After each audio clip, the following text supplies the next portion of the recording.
चंद्रपुर महानगर परिसर में स्थित बहुप्रतीक्षित तथा बहुचर्चित बाबूपेट उड़ान पुल शुरू होने के बाद फिर सुर्खियों में आया। किस प्रकार यह सुर्खियों में आया, आइए देखते हैं इस खबर में। महाराष्ट्र में विधानसभा चुनाव की घोषणा कभी भी हो सकती है और चुनाव की घोषणा होते ही राज्य में आचार संहिता लागू हो जाएगी।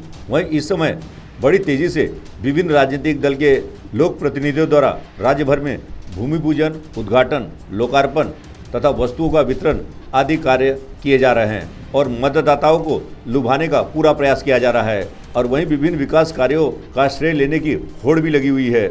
ऐसे तो जिले में अनेक मुद्दे हैं जिस पर हम चर्चा कर सकते हैं, मगर हम बात करने जा रहे हैं बाबूपेट उड़ान पुल की, जहां यहां पर रेलवे क्रॉसिंग पर मौजूद गेट के बार बार बंद होने से नागरिकों को काफ़ी परेशानियों का सामना करना पड़ रहा था। और इस परिसर के नागरिकों के साथ ही अन्य नागरिक जिन्हें इस रेलवे गेट को पार करके जाना पड़ रहा था, वे अनेक वर्षों से यहां पर उड़ान पुल की मांग कर रहे थे। और नागरिकों के अनेक वर्षों के इंतजार के बाद कई मुश्किलों को पार करता हुआ यह उड़ान पुल बनकर तैयार हो गया। मगर यहाँ पर एक समय गुरु शिष्य रह चुके राज्य के कैबिनेट मंत्री तथा जिले के पालक मंत्री सुधीर मुनगंटीवार तथा चंद्रपुर विधानसभा के विधायक किशोर जरगेवार के समर्थक फिर आमने सामने आ गए, जैसा कि इसके पहले भी कई बार हो चुका है। चाहे वह शहर के मध्य स्थित मौलाना अबुल कलाम आजाद गार्डन के लोकार्पण को लेकर हो, या चांदा क्लब पर चल रहे कार्यक्रम के दौरान स्वागत गेट लगाने के मुद्दे को लेकर हो, या कोई और हो।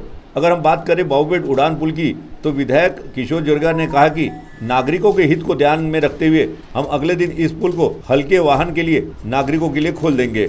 और उनकी इस घोषणा के समय कई प्रशासनिक अधिकारी भी उनके साथ मौजूद थे। मगर जिस दिन विधायक किशोर जरगेवार ने यह घोषणा की, उसी दिन रात के समय पालक मंत्री सुधीर मुनगंटीवार तथा भाजपा समर्थकों ने रात में ढोल ताशों के बीच आतिशबाजी कर इस पुल का लोकार्पण हो गया, ऐसा उल्लेख कर डाला। और सुबह विधिवत किशोर जरगेवार ने अपने समय पर जाकर इस पुल का लोकार्पण नागरिकों के लिए किया और बाकायदा पुल पर दोनों भी ओर से पालक मंत्री सुधीर मुनगंटीवार तथा विधायक किशोर जरगेवार का आभार के बैनर लगाए गए हैं। इस परिसर के नागरिक भी संभ्रम की स्थिति है कि आखिर ये क्या हो रहा है। अब देखना यह है कि आने वाले विधानसभा चुनाव में इस मनमुटाव का कितना असर होता है, इसकी ओर सभी की निगाहें लगी हुई हैं।